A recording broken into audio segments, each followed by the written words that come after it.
ಧರ್ಮಸ್ಥಳದ ವಿರುದ್ಧ ಅಪಪ್ರಚಾರ ಖಂಡಿಸಿ ಬೃಹತ್ ಪ್ರತಿಭಟನೆ. ಮಧುಗಿರಿಯಲ್ಲಿಂದು ಸಾವಿರಾರು ಸಂಖ್ಯೆಯ ಭಕ್ತಾಭಿಮಾನಿಗಳಿಂದ ಬೃಹತ್ ರ್ಯಾಲಿ. ಮಧುಗಿರಿಯ ತುಮಕೂರು ಗೇಟ್ ಸರ್ಕಲ್ನಿಂದ ಪ್ರತಿಭಟನಾ ಮೆರವಣಿಗೆ. ಪಕ್ಷಾತೀತವಾಗಿ ಬೆಂಬಲ ನೀಡಿದ ವಿವಿಧ ಪಕ್ಷಗಳ ಮುಖಂಡರು. ಪ್ರತಿಭಟನೆಯಲ್ಲಿ ಮಾಜಿ ಸಚಿವ ಕೆಎನ್ ರಾಜಣ್ಣ ಸಾಥ್. ಪ್ರತಿಭಟನೆಯಲ್ಲಿ ಮಠಾಧೀಶರುಗಳ ಬೆಂಬಲ. ತುಮಕೂರು ಗೇಟ್ನಿಂದ ಡೂಮ್ ಲೈಟ್ ಸರ್ಕಲ್ ಮುಖಾಂತರವಾಗಿ ಖಾಸಗಿ ಬಸ್ ನಿಲ್ದಾಣದವರೆಗೂ ರ್ಯಾಲಿ. ಮಧುಗಿರಿ ಪಟ್ಟಣದ ಪ್ರಮುಖ ಬೀದಿಗಳಲ್ಲಿ ಸಂಚರಿಸಲಿರುವ ಪ್ರತಿಭಟನಾ ಮೆರವಣಿಗೆ. ಹಿಂದೂಗಳ ಪವಿತ್ರ ಧಾರ್ಮಿಕ ಕ್ಷೇತ್ರವಾದ ಶ್ರೀ ಕ್ಷೇತ್ರ ಧರ್ಮಸ್ಥಳದ ವಿರುದ್ಧ ಅಪಪ್ರಚಾರ ಮಾಡುತ್ತಿರುವುದನ್ನು ವಿರೋಧಿಸಿ ಮಧುಗಿರಿಯಲ್ಲಿ ಇಂದು ಬೃಹತ್ ಪ್ರತಿಭಟನಾ ರ್ಯಾಲಿ ಹಮ್ಮಿಕೊಳ್ಳಲಾಗಿತ್ತು. ಪ್ರತಿಭಟನಾ ರ್ಯಾಲಿಯಲ್ಲಿ ಮಾಜಿ ಸಚಿವರು ಶಾಸಕರಾದ ಕೆಎನ್ ರಾಜಣ್ಣರವರು ಭಾಗವಹಿಸಿ ಧರ್ಮಸ್ಥಳದ ಅಪಪ್ರಚಾರದ ವಿರುದ್ಧ ತಮ್ಮ ಬೆಂಬಲ ವ್ಯಕ್ತಪಡಿಸಿದರು. ಧರ್ಮಸ್ಥಳದ ಖಾಂದವರ ವಿರುದ್ಧ ಅಪಪ್ರಚಾರ ಮಾಡುತ್ತಿರುವವರ ಮೇಲೆ ಕಾನೂನು ಕ್ರಮ ಜರುಗಿಸಿ ಅವರನ್ನ ಶಿಕ್ಷೆಗೆ ಗುರಿಪಡಿಸಬೇಕು ಅಂತ ತಿಳಿಸಿದರು. ಏನು ಧರ್ಮಸ್ಥಳದ ಬಗ್ಗೆ ಮಾಧ್ಯಮಗಳಲ್ಲಿ ಬರ್ತಕ್ಕಂಥ ಅಪಪ್ರಚಾರದ ವಿರುದ್ಧ ಆ ಕಿಡಿಗೇಡಿಗಳು ಯಾರಿದ್ದಾರೆ ಅವರನ್ನು ಎಲ್ಲರಿಗೂ ಕೂಡ ಕಾನೂನಿನ ಅನ್ವಯ ಶಿಕ್ಷೆಗೆ ಒಳಪಡಿಸಬೇಕು. ಮತ್ತು ಏನು ಕಾವಂದರ ಬಗ್ಗೆ ಏನು ಅಪಪ್ರಚಾರಗಳನ್ನು ನಡೆಸ್ತಾ ಇದ್ದಾರೆ ಅಂತಹ ಕಿಡಿಗೇಡಿಗಳು ಯಾರೇ ಇರಲಿ, ಅವರು ಎಷ್ಟೇ ದೊಡ್ಡವರು ಇರಲಿ ಚಿಕ್ಕವರು ಇರಲಿ, ಅವ್ರ ಬಗ್ಗೆ ತತ್ಕ್ಷಣದಲ್ಲಿ ಬಂಧಿಸ್ತಕ್ಕಂಥ ಕೆಲಸ ಆಗಬೇಕು ಅಂತೇಳಿ ನಾವೆಲ್ಲ ಒತ್ತಾಯವನ್ನು ಮಾಡ್ತಕ್ಕಂಥದ್ದಕ್ಕೆ ಈ ದಿವಸ ನಮ್ಮ ಮಧುಗಿರಿ ತಾಲೂಕಿನ ಎಲ್ಲ ಸದ್ಭಕ್ತರು ಕೂಡ ಈ ಒಂದು ಕಾರ್ಯಕ್ರಮವನ್ನು ಏರ್ಪಡಿಸಿರ್ತಕ್ಕಂಥದ್ದು. ಇದು ಯಾರ ವಿರುದ್ಧನೂ ಅಲ್ಲ, ಸತ್ಯದ ಪರವಾಗಿ ಮಾಡ್ತಕ್ಕಂಥ ಒಂದು ಸಭೆ ಮತ್ತು ಒಂದು ಜನರ ಭಾವನೆಗಳನ್ನು ತಿಳಿಸ್ತಕ್ಕಂಥ ಸಂದರ್ಭ ಅಂತೇಳಿ ನಾವೆಲ್ಲ ಭಾವಿಸಿದ್ದೇವೆ. ಮತ್ತು ಯಾವಾಗಲೂ ಕೂಡ ಧರ್ಮಸ್ಥಳ ಅಂತೇಳಿದ್ರೆ ಸುಮಾರು 800 ವರ್ಷಕ್ಕೂ ಹೆಚ್ಚು ಇತಿಹಾಸವನ್ನು ಉಳ್ಳಂತಹ ಒಂದು ಪವಿತ್ರವಾದಂತಹ ಪುಣ್ಯಕ್ಷೇತ್ರ. ಆ ಕ್ಷೇತ್ರದ ಬಗ್ಗೆ ಅವಹೇಳನ ಮಾಡ್ತಕ್ಕಂಥ ಕೆಲಸ ಯಾರೇ ಮಾಡಲಿ ಅವರಿಗೆ ಕಾನೂನಿನನ್ವಯ ಶಿಕ್ಷೆ ಆಗಬೇಕು. ಅದೇ ರೀತಿ ಏನು ಇಲ್ಲಿನವರೆಗೂ ಕೂಡ ಧರ್ಮಸ್ಥಳದ ಎಲ್ಲ ಕೈಂಕರ್ಯಗಳನ್ನು ನಡೆಸ್ಕೊಂಡು ಬರ್ತಾ ಇರ್ತಕ್ಕಂಥ ಧರ್ಮಾಧಿಕಾರಿ ವೀರೇಂದ್ರ ಹೆಗ್ಗಡೆಯವ್ರ ಬಗ್ಗೆನೂ ಕೂಡ ಮಾಧ್ಯಮದಲ್ಲಿ ಅಪಪ್ರಚಾರ ಮಾಡ್ತಕ್ಕಂಥದ್ದು ನಾವು ನೋಡ್ತಾ ಇದ್ದೇವೆ. ಏನು ಮಾಧ್ಯಮದಲ್ಲಿ ಅಪಪ್ರಚಾರಗಳಾಗ್ತಾ ಇದ್ದಾವೆ, ಆ ಅಪಪ್ರಚಾರಗಳಿಗೆ ಯಾರೆಲ್ಲ ಕಾರಣೀಭೂತರಾಗಿದ್ದಾರೆ ಅವರ ಬಗ್ಗೆ ತುರ್ತಾಗಿ ಕಠಿಣ ಕ್ರಮವನ್ನು ತೆಗೆದುಕೋಬೇಕು, ಅವರನ್ನು ಬಂಧಿಸಬೇಕು, ಈ ಅಪಪ್ರಚಾರಗಳಿಗೆ ಕಡಿವಾಣ ಹಾಕಬೇಕು ಅಂತಕ್ಕಂಥದ್ದು ನಮ್ಮೆಲ್ಲರ ಒತ್ತಾಯ.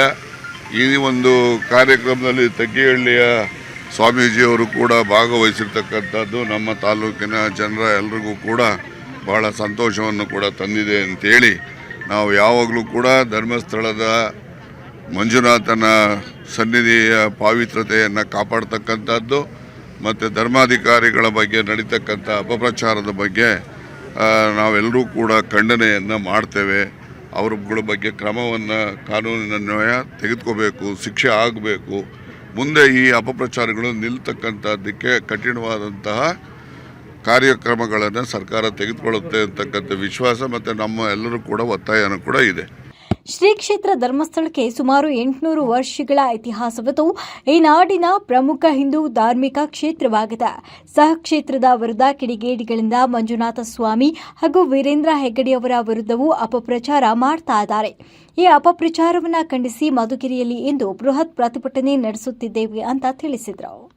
ಪ್ರತಿ ದಿವಸ ಬೆಳಗ್ಗೆ ಆದರೆ, ಸಂಜೆ ಆದರೆ, ರಾತ್ರಿ ಆದರೆ ಬರೀ ಇದನ್ನೇ ನೋಡ್ತಾ ಇರ್ತೀವಿ ನಾವು. ಆದರೆ ಈ ಸರ್ಕಾರ SITನ ರಚನೆ ಮಾಡ್ತು. ನಾವು ಸ್ವಾಗತ ಮಾಡೋಣ. ಕಾನೂನಿಗೆ ಎಲ್ಲರೂ ತಲೆ ಬಾಗಲೇಬೇಕು. ಯಾರು ಕಾನೂನಿಗಿಂತ ಯಾರು ದೊಡ್ಡವರಲ್ಲ.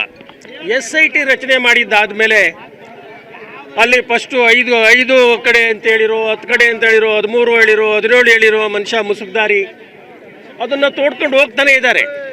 ಅದಾದಮೇಲೆ ಎಲ್ಲೂ ಏನೂ ಸಿಗಲಿಲ್ಲ ಅಂತಂದಾದ್ರೂ ಸಹ ಅವ್ರ ಮೇಲೆ ಯಾವುದೇ ರೀತಿಯ ಕ್ರಮ ತಗೊಳೋದಕ್ಕೆ ಹೋಗೋದಿಲ್ಲ. ಜೊತೆಗೆ ಅವ್ರನ್ನ ಪೊಲೀಸ್ ಕಸ್ಟಡಿಯಲ್ಲಿ ಇಟ್ಕೊಳ್ದೇನೆ ಮನೆಗೆ ಕಳಿಸ್ತಾರೆ. ಬೆಳಗ್ಗೆಯಿಂದ ಸಂಜೆವರೆಗೂ ಸಹ ಜೊತೆಲಿ ಇಟ್ಕೊಂಡು ಸಂಜೆ ಮನೆಗೆ ಕಳಿಸ್ಕೊಡೋ ಅಂಥದ್ದು ಈ ಪೊಲೀಸ್ನವ್ರು ಮಾಡ್ತಾ ಇರೋದಂತೂ ಯಾವ ರೀತಿ, ಯಾವ ನ್ಯಾಯ ಇದು ಅನ್ನೋದನ್ನು ಸಹ ಅರ್ಥ ಆಗ್ತಾ ಇಲ್ಲ. ತಾವುಗಳೆಲ್ಲ ಸಹ ನೋಡಿದ್ದೀರ, ಈ ರಾಜ್ಯದಲ್ಲಿ ಯಾರನ್ನೋ ಒಬ್ಬ ರೈತರು ತನ್ನ ಬೇಡಿಕೆಗಳನ್ನ ಈಡೇರಿಸ್ಕೊಳ್ಳೋದಕ್ಕೆ ಏನಾರ ಪ್ರತಿಭಟನೆಗಳು ಮಾಡ್ತೀವಿ ಅಂತಂದರೆ ಆ ಪ್ರತಿಭಟನೆನ ಹತ್ತಿಕ್ಕೋಸ್ಕರ ಅವ್ರು ಎಲ್ಲಿಂದ ಹೊರಡ್ತಾರೆ ಎಲ್ಲಿಗೆ ಬರ್ತಾರೆ ಅಂತ ಹೇಳಿ ದಾರಿಲೇನೇ ಅವ್ರನ್ನ ಎಲ್ಲರೂ ಸಹ ಬಂಧಿಸ ಅಂತ ಕೆಲಸ ಮಾಡ್ತಾ ಇರ್ತಾರೆ ರೈತರನ್ನ, ಈ ರಾಜ್ಯದ ಒಬ್ಬ ರೈತರುಗಳನ್ನ. ಅದೇ ರೀತಿ ನಮ್ಮ ಲಿಂಗಾಯತ್ ಸಮಾಜ ಮನೆ ಬೆಳಗಾಂನಲ್ಲಿ ಅವ್ರದ್ದೇನೋ ಬೇಡಿಕೆಗಳನ್ನ ಕೇಳ್ಕೊಳಕ್ಕೆ ಬಂದಂಥ ಸಂದರ್ಭದಲ್ಲಿ ಮನಸೋ ಇಚ್ಛೆ ಅವ್ರನ್ನ ಹೊಡಿತಾರೆ, ಬಂಧಿಸ್ತಾರೆ, ಅವ್ರನ್ನೆಲ್ಲದನ್ನು ಆ ಪ್ರತಿಭಟನೆನ ಹತ್ತಿಕ್ಕಕ್ಕೆ ಹೋಗ್ತಾರೆ. ಆದರೆ ಮೊನ್ನೆ ನೋಡ್ತಾ ಇದ್ದೀವಿ, ಒಬ್ಬ ಏನು ಈ ಮಹೇಶ್ ಶೆಟ್ಟಿ ತಿಮರೋಡಿ ಅನ್ನೋನ ಬಂಧನ ಮಾಡಬೇಕು ಅಂತಂದೇಳಿ ಹೋದಂಥ ಸಂದರ್ಭದಲ್ಲಿ ಅವ್ರನ್ನ ಜೊತೆ ಕರ್ಕೊಬರ್ತಾರೆ. ಅವ್ನ ಬೆಂಬಲಿಗರು ಬೆರಳೆಣಿಕೆ ಅಷ್ಟು ಇರ್ಬೋದು.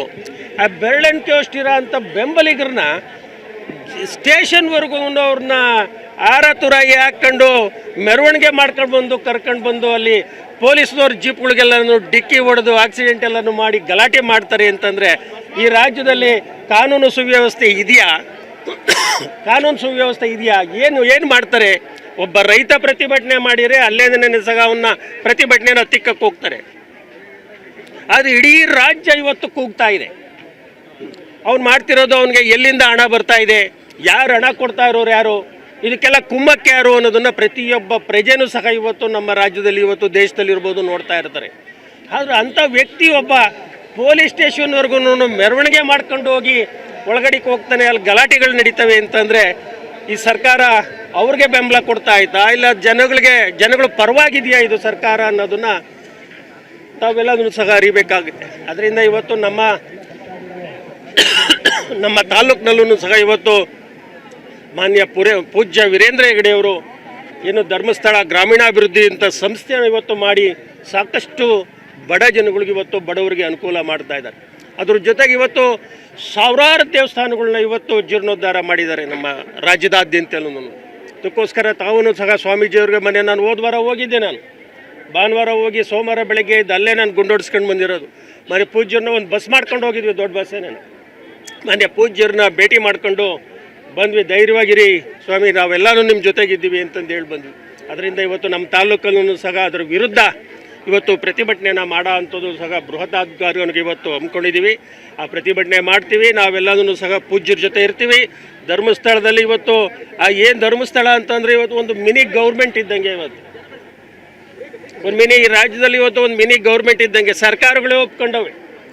ಸರ್ಕಾರದ ಮುಖ್ಯಸ್ಥರುಗಳ ಸಮೇತನೂ ನಾವು ಮಾಡದೇ ಇರೋ ಅಂಥ ಕೆಲಸಗಳು ಮಾನ್ಯ ಪೂಜ್ಯರು ವೀರೇಂದ್ರ ಹೆಗಡೆಯವರು ಇವತ್ತು ರೂರಲ್ ಡೆವಲಪ್ಮೆಂಟ್ ಅಂತ ಮಾಡಿ ಹಳ್ಳಿಗಳ ಕಡೆ ಮಾಡಿದ್ದಾರೆ ಅಂತೇಳ್ಬಿಟ್ಟು ಅವರೇ ಇವತ್ತು ಒಪ್ಕೊಂಡಿದ್ದಾರೆ.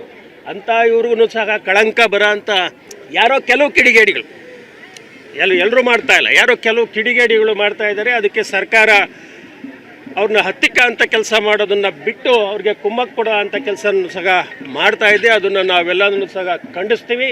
ಇವತ್ತು SIT ಅವರು ಅವ್ರು ಏನೇನು ಮಾಡಬೇಕು ಅವರೆಲ್ಲ ಅವ್ರನ್ನ ಮುಂದೆ ಬಿಟ್ಬಿಟ್ಟು ಎಲ್ಲ ಕಾರ್ಯಾಚರಣೆಯನ್ನು ಮಾಡಿದ್ದಾರೆ. ಸತ್ಯವನ್ನು ಹೊರಗು ತೆಗ್ದಿದ್ದಾರೆ. ಈಗ ಯಾರೋ ಒಳಗೆ ಹೋದ್ರು, ಇವ್ರು ಯಾರ ಮೇಲೆ ಆರೋಪ ಮಾಡಿದ್ರಲ್ರಿ ಅವರೇ ಇವ್ರನ್ನ ಆರೋಪ ಮಾಡಬೇಕು ಅಂತೇಳಿ ಏನೆಲ್ಲ ಕಿಡಿಗೇಡಿಗಳು ಇದು ಮಾಡಿದ್ರಲ್ಲ ಅವರೇ ಇವತ್ತು ಜೈಲಲ್ಲಿ ಕೂತವ್ರು. ನಿಮಗೆಲ್ಲ ಕಣ್ಣು ಮುಂದೆನೇ ಐತೆ. ಈಗ 14 ದಿನ ಮಹೇಶ್ ತಿಮ್ಮರೂಡಿಯವ್ರನ್ನ ಬಂಧನಕ್ಕೆ ಒಳಪಡಿಸಿರ್ತಕ್ಕಂಥ ನ್ಯಾಯಾಲಯ. ಹಾಗೂ ಇನ್ನು ಇತರೆ ಯಾರ್ಯಾರು ಇದ್ದಾರೆ ಇದ್ರ ಹಿಂದೆ ಷಡ್ಯಂತ್ರ ಮಾಡ್ತಾ ಇರ್ತಕ್ಕಂಥವ್ರನ್ನೆಲ್ಲರನ್ನೂ ಅವ್ರನ್ನ ಬಂಧಿಸಿ ಅವ್ರಿಗೆ ಕಾನೂನು ರೀತಿಯಾಗಿ ಶಿಕ್ಷೆ ಕೊಡಬೇಕು. ಮುಂದಿನ ದಿನಗಳಲ್ಲಿ ನಮ್ಮ ಯಾವುದೇ ಹಿಂದೂ ಧರ್ಮ ಆಗಿರ್ಬೋದು ಅಥವಾ ಈ ಥರ ನಮ್ಮ ಹಿಂದೂ ದೇವಾಲಯಗಳಿಗೆ ಸುದ್ದಿಗೆ ಬರ್ಕೂಡ್ದು ಇವ್ರು ಯಾರೂ ಆ ರೀತಿ ಅವ್ರಿಗೆ ಕಾನೂನು ರೀತಿಯಾಗಿ ಶಿಕ್ಷೆ ಆಗಬೇಕು ಅಂತೇಳಿ ಕೇಳ್ಕೊಳ್ತೀನಿ. ಇವತ್ತು ನಾವು ಮಧುಗಿರಿಯಲ್ಲಿ ಒಂದು ಮನವಿ ಪತ್ರ ಕೊಡ್ತಾ ಇದ್ದೀವಿ. ಇನ್ನು ಪ್ರತಿಭಟನೆಯಲ್ಲಿ ಹಲವು ಮುಸ್ಲಿಂ ಹೆಣ್ಣು ಮಕ್ಕಳು ಭಾಗಿಯಾಗಿ ನಮ್ಮ ಧರ್ಮಸ್ಥಳ ಹಾಗೂ ಧರ್ಮಸ್ಥಳ ಸಂಘದಿಂದ ನಮ್ಮ ಜೀವನ ಕಟ್ಟಿಕೊಂಡಿದ್ದು, ಕೆಲ ವಿದ್ಯಾಭ್ಯಾಸಕ್ಕೆ ಸ್ಕಾಲರ್ಶಿಪ್, ವ್ಯಸನ ಮುಕ್ತಿ ಶಿಬಿರ ಕೇಂದ್ರಗಳು ಹೀಗೆ ಹಲವು ಸಮಾಜಮುಖಿ ಕಾರ್ಯಗಳಲ್ಲಿ ತೊಡಗಿಸಿಕೊಂಡಿರುವ ಧರ್ಮಸ್ಥಳ ಸಂಸ್ಥೆ ಬಗ್ಗೆ ಕೆಲವು ಯೂಟ್ಯೂಬರ್ಸ್ಗಳು ಅಪಪ್ರಚಾರ ಮಾಡುತ್ತಿರುವುದು ಖಂಡನೀಯ ಅಂತ ಅಸಮಾಧಾನ ವ್ಯಕ್ತಪಡಿಸಿದರು. ನಾನು 10-12 ವರ್ಷದಿಂದ ಸಂಘದಲ್ಲಿದ್ದೀನಿ. ಧರ್ಮಸ್ಥಳ ಸಂಘದಲ್ಲಿ ನಾನು ಸುಜ್ಞಾನ ನಿಧಿಯನ್ನು ನನ್ನ ಮಗನಿಗೋಸ್ಕರ ಪಡ್ಕೊಳ್ತಾ ಇದ್ದೀನಿ. ಮತ್ತು ನಾನು ಆ ಸಂಘದಿಂದ ನಾನು ಬೇರೆ ಎಲ್ಲ ಸವಲತ್ತುಗಳನ್ನು ಪಡೆದುಕೊಳ್ತಾ ಇದ್ದೀನಿ. ಮತ್ತು ಇದೇ ಸಂಘದಲ್ಲಿ ನಾನು ಇದೇ ಧರ್ಮಸ್ಥಳದಲ್ಲಿ ನಾನು SP ಆಗಿ ಕೆಲಸ ಮಾಡ್ತಾ ಇದ್ದೀನಿ. ಪೂಜ್ಯರ ಇಲ್ಲದ ಸಲ್ಲದ ಮಾತುಗಳಿಗೆ ಮಾತಾಡ್ತಾ ಇದ್ದಾರೆ. ನಾವು ಹಿಂದೂ ಮುಸ್ಲಿಮ್ಸ್ ಅಂತ ಧರ್ಮ ಏನು ಇದು ಮಾಡ್ತಾ ಇಲ್ಲ. ಒಂದೇ ಧರ್ಮದಲ್ಲಿ ಇದು ಮಾಡಿಕೊಂಡು ನಾವು ಅವ್ರಿಗೆ ಮೆರವಣಿಗೆ ಮಾಡೋಕ್ಕೆ ಬಂದಿದ್ದೀವಿ. ಸರ್, ಧರ್ಮಸ್ಥಳದ ಪ್ರಕಾರ ಅಪಪ್ರಚಾರ ಮಾಡ್ತಿರೋರೆಲ್ಲ ಅದೆಲ್ಲ ಸುಳ್ಳು ಅಂತ ನಮ್ಮ ಅನಿಸುತ್ತೆ. ನಾವು ಹಿಂದೂ ಮುಸ್ಲಿಂ ಧರ್ಮ ನೋಡ್ತಿಲ್ಲ, ನಾವು ಪೂಜ್ಯರು ಕಾವಂದರ ಒಂದು ಕ್ಷೇತ್ರದ ಬಗ್ಗೆ ನೋಡ್ತಿದ್ದೀವಿ. ಆದರೆ ಅದೆಲ್ಲ ಸುಳ್ಳು ಅಂತ ಅನಿಸುತ್ತೆ. ನನ್ನ ಮಗಳು ಮತ್ತು LLB ಮಾಡ್ತಿದ್ದಾಳೆ, ಅವಳಿಗೆ ಇದರಿಂದ ಸ್ಕಾಲರ್ಶಿಪ್ ಒದಗಿಸಿದ್ದಾರೆ. ಮತ್ತೇನು ಅಂದರೆ ತುಂಬ ಜನಕ್ಕೆ ಒಂದು ಕೆರೆ ಆಗಿರ್ಬೋದು, ಮತ್ತು ಇನ್ನೊಂದು ಏನು ಸುಜ್ಞಾನ ನಿಧಿ ಆಗಿರ್ಬೋದು, ಮತ್ತು ಸ್ಕೂಲ್ಗಳಿಗೆ ಬೆಂಚು ಡೆಸ್ಕು ಅವೆಲ್ಲ ಕೊಟ್ಟಿದ್ದಾರೆ. ಪೂಜ್ಯರು ತುಂಬ ಒಳ್ಳೆಯ ಸಮಾಜ ಸೇವೆ ಮಾಡಿದ್ದಾರೆ. ಪೂಜ್ಯರ ಬಗ್ಗೆ ಹೆಣ್ಣುಮಕ್ಕಳ ವಿಚಾರವಾಗಿ ಏನೂ ಇಲ್ಲ ಸರ್, ಸುಮ್ಮನೆ ಹೇಳ್ತಿದ್ದಾರೆ ಅಷ್ಟೇ. ನಮಗನ್ಸೋ ಪ್ರಕಾರ ಎಲ್ಲ ಸುಳ್ಳು ಅಂತ ಹೇಳ್ತಿದ್ದಾರೆ ಸರ್. ಪ್ರತಿಭಟನಾ ರ್ಯಾಲಿಯು ಮಧುಗಿರಿ ಪಟ್ಟಣದ ಪ್ರಮುಖ ಬೀದಿಗಳ ಮುಖಾಂತರ ಎಸಿ ಕಚೇರಿಗೆ ತಲುಪಿ ಅವರಿಗೆ ಮನವಿ ಸಲ್ಲಿಸಲಾಯಿತು.